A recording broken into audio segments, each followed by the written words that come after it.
Olá pessoal, tudo bem?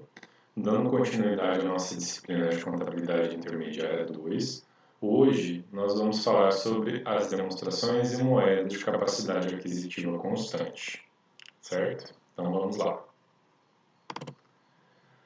Bom pessoal, quando a gente faz a elaboração das demonstrações financeiras da empresa, né, tanto o balanço patrimonial como as outras demonstrações que nós já discutimos um pouco na disciplina, a gente sempre trata, né, na prática, a gente traz as informações do exercício que nós estamos fazendo, que nós estamos realizando e do exercício anterior. Ou se forem demonstrações intermediárias, como esse exemplo que eu trouxe aqui para vocês da Natura, é uma demonstração que foi elaborada no semestre no meio do ano, então no mês 6 de 2020, e traz a informação do semestre anterior, tá? Então, o que a gente tem? O saldo, né, do período atual e do período anterior. Então, essa coluna adicional, se a gente for pensar de uma forma prática para que ela serve, é basicamente para nos ajudar a comparar o desempenho da empresa, aquilo que teve de mutação, tanto no patrimônio como nas contas de resultado, do período que nós estamos avaliando para o outro período, para o período atual, né? Então, essa apresentação, ela tem essa finalidade, esse papel, né, de nos ajudar a entender, a comparar como que a empresa teve de desempenho, de desenvolvimento, quais foram as mudanças que aconteceram naquele ano, naquele período que nós estamos avaliando, certo? Então, isso serve para todas as demonstrações, tá? A gente sempre traz uma coluna com o período atual e com o período anterior, tá? Bom, dito isso, o que a gente pensa, né? Olhando aí com o olhar da boa técnica e da boa prática contábil, que quando a gente tem essa coluna comparativa, a gente imaginaria que o ideal é que no exercício atual a gente repita, né, os dados e as informações do exercício anterior, na mesma extensão em que foi necessária e publicada anteriormente. Então, pegando o balanço anterior, a gente imagina, né, poderia imaginar que a gente pega nua e crua a informação como está no ano anterior e traz para a coluna atual, né? Porém, há algumas considerações que a boa técnica e a prática indicam. Então, quando a gente está pensando em apresentar as informações do ano que nós estamos realizando a contabilidade, a gente não vai estar só cobrindo o exercício atual, mas também o anterior, porque a gente precisa pensar no princípio que, a princípio, há uma uniformidade entre os exercícios. Então, pensando que a gente não muda a política contábil, as técnicas, a forma que a gente escolhe para avaliar o patrimônio de um ano para o outro, assim, não há mudanças muito bruscas, muito significativas, muito robustas, essa uniformidade a gente sempre traz, né, a título de comparação, pensando que a estrutura é muito similar, é muito parecida, né?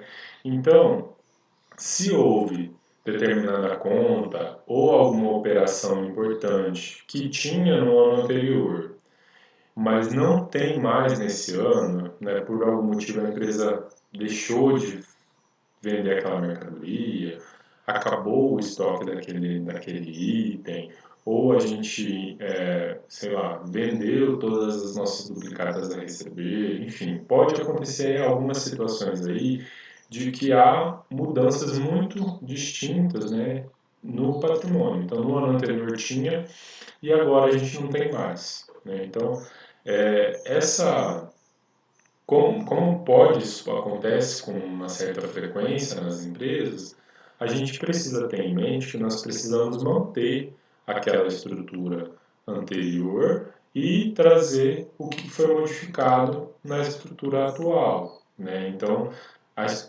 pensando no balanço patrimonial, se a gente tem uma conta que zerou o saldo, como no ano anterior ela tinha saldo, ela vai permanecer no balanço. Então, vai aparecer com saldo na coluna do ano anterior e na coluna desse ano vai aparecer o saldo zerado. E aí, necessariamente, nós temos que ter uma nota explicativa específica explicando, detalhando essa informação, né? Só voltando aqui no balanço da Natura, vejam que além das colunas comparativas que nós temos do exercício atual e do anterior, nós temos uma coluna aqui de nota explicativa. E esse número aqui representa o código da nota. Então, se eu quero olhar para o caixa equivalente de caixa da Natura, eu quero entender por que eu tinha 102 mil no final do ano de 2019 e no mês 6 eu tinha 336 milhões, né, 336 mil no caixa. Eu vou lá na nota 5 e vou ver, entender, porque lá os contadores estão explicando, detalhando essa informação aqui, tá? Então, a finalidade, por isso que quando a gente tem uma variação, que nem aqui, ó, nós não tínhamos no ano de 2012 saldo na contas a receber das partes relacionadas. No mês 6 de 2020, nós passamos a ter, então veio zero e passamos a ter em 2020. Então, a gente pode ver que houve uma mudança, né? Nós não tivemos aqui nenhum exemplo de não ter no ano anterior, de ter no ano anterior e não ter mais no vigente. Ah, não, temos sim, ó.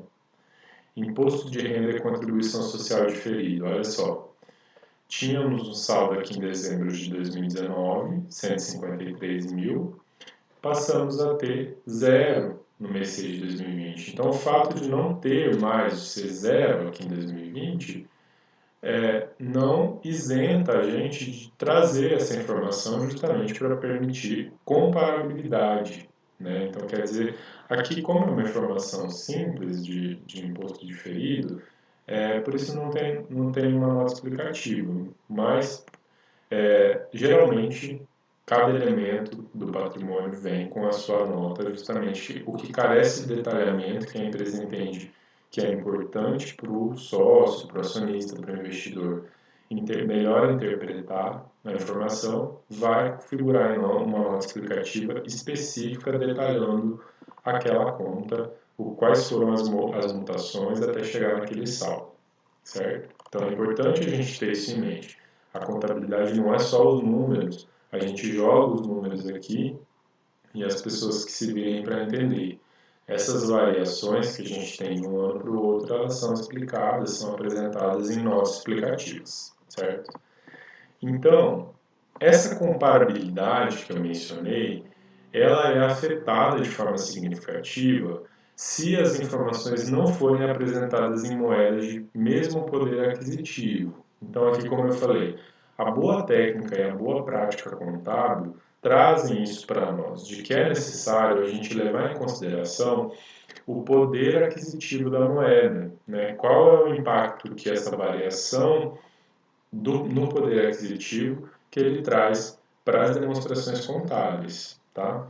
Então, se a gente faz, se a gente está trazendo uma informação do ano anterior, todos os efeitos inflacionários, a inflação acumulada que nós tivemos do ano anterior para o ano atual, o correto seria que essas demonstrações financeiras que elas fossem corrigidas, que houvesse uma correção integral do efeito inflacionário nas demonstrações financeiras, tá? Para que essa comparação ela fosse feita de maneira adequada, né? Então, se a gente for pensar, se eu apresentar literal o valor do balanço do ano anterior e não corrigir ele pela inflação, eu estou trazendo uma informação que está desatualizada, porque houve mudanças, né, houve mutações no poder de compra, no poder de barganha da moeda, e isso vai interferir na fotografia do patrimônio que eu estou tendo atualizado,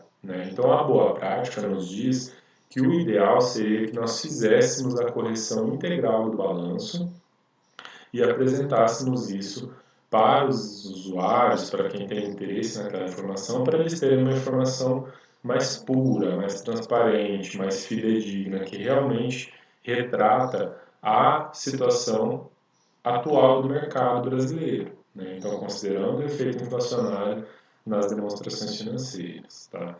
Isso é o que diz a boa prática. Tá? Então, é importante vocês terem isso em mente.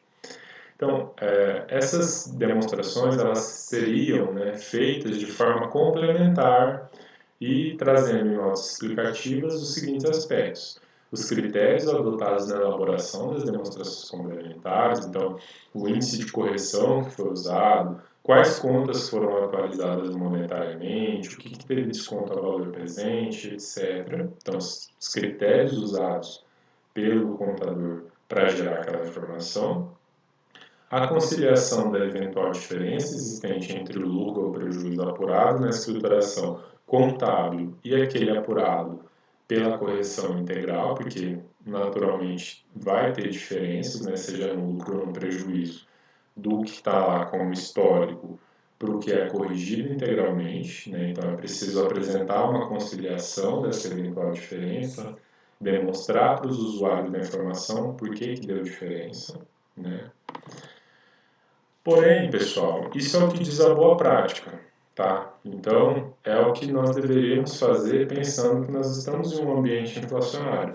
Mesmo com a economia, a inflação controlada, o seu efeito acumulado pode causar distorções significativas no balanço, tá? Só que hoje, no Brasil, o que nós tivemos diante dessa situação, né? Em 96, a Comissão de Valores Imobiliários, a CVM, ela publicou uma instrução, a instrução número 248 de 96, que tornou facultativa a elaboração e a divulgação das demonstrações contábeis em moeda de capacidade aquisitiva constante. Então, em uma moeda que tirar o efeito inflacionário das demonstrações contábeis, né? Falando de uma maneira simplificada, seria isso. Então, as empresas poderiam fazer de forma facultativa a elaboração e a divulgação das demonstrações usando a moeda de capacidade aquisitiva constante. Então, vejam, uma demonstração complementar, certo? Ela é um complemento àquilo que a gente já publica. Então, a CVM não tornou isso obrigatório, deixou isso facultativo. Se a empresa quiser fazer, pode fazer e deve apresentar isso como uma demonstração complementar. Tá? Dessa forma, a CVM também emitiu um parecer de orientação que estabelecia, a título de orientação, os procedimentos a serem seguidos pelas empresas, pelas instituições, que optarem por divulgar essas informações de forma voluntária. Né? Então, quais eram as informações?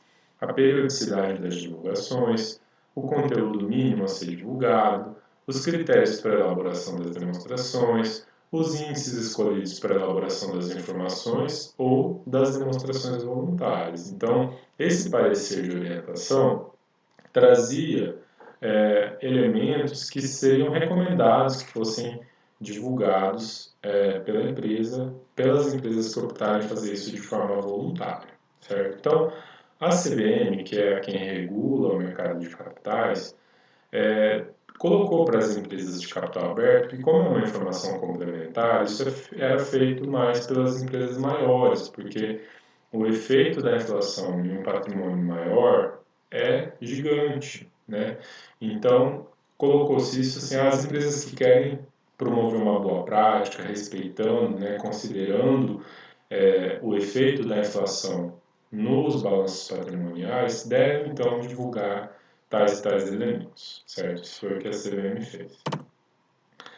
Porém, pessoal, essas instruções, tanto a instrução CVM número 248 de 96, ela foi revogada em agosto desse ano de 2020, né? Então, quando a gente vai olhar se essas instruções, essas resoluções elas estão vigentes, eu recomendo muito isso para vocês. Sempre que vocês pegam alguma coisa que é antiga, né, ou seja, de 96, vocês têm que ir lá e olhar quais foram as atualizações, o que mudou de lá para cá, e também, principalmente, se esses atos eles estão vigentes, certo? Senão você sai fazendo um trabalho, todo um esforço, né, técnico que demanda tempo e recursos financeiros e de pessoal para fazer uma coisa que não é mais vigente, né? Então, a instrução da CVM foi revogada em 6 de agosto de 2020, então aquela facultativo que tinha deixado para as empresas, ela não é mais vigente, né? E o parecer de orientação da CVM 29, que é aquele que trazia os elementos, né, da divulgação voluntária, ele foi cancelado, né, em uma reunião de colegiado da própria CVM em 5 de agosto, agora, de 2020. Né? Então a gente vê que essa discussão da atualização, da correção integral dos balanços, considerando a inflação, ela não é uma prática hoje pelas empresas, né, e não é também recomendado pela CVM, porque a CVM revogou os atos normativos que traziam essa orientação, essa divulgação das boas práticas. Então a gente vê que perdeu espaço a discussão das demonstrações contábeis em moeda de capacidade aquisitiva constante. Né? Então eu trouxe esse conhecimento, esse conteúdo para vocês saberem que isso existiu no Brasil, que era recomendado como uma boa prática das empresas, até pela própria CVM, de que fosse divulgados os efeitos inflacionários, mas como nós estamos com a inflação muito controlada, estamos longe de ser uma economia hiperinflacionária, dada essa estabilidade, eles entendem que o efeito inflacionário é muito pequeno, então que não há necessidade de fazer a correção integral dos balanços das demonstrações financeiras das empresas, certo? Então, é isso que eu trouxe preparei para a nossa aula de hoje. Espero que vocês tenham gostado da aula e eu fico à disposição de vocês para esclarecer as dúvidas que permanecerem, certo? Então, um abraço e até a próxima aula. Tchau, tchau.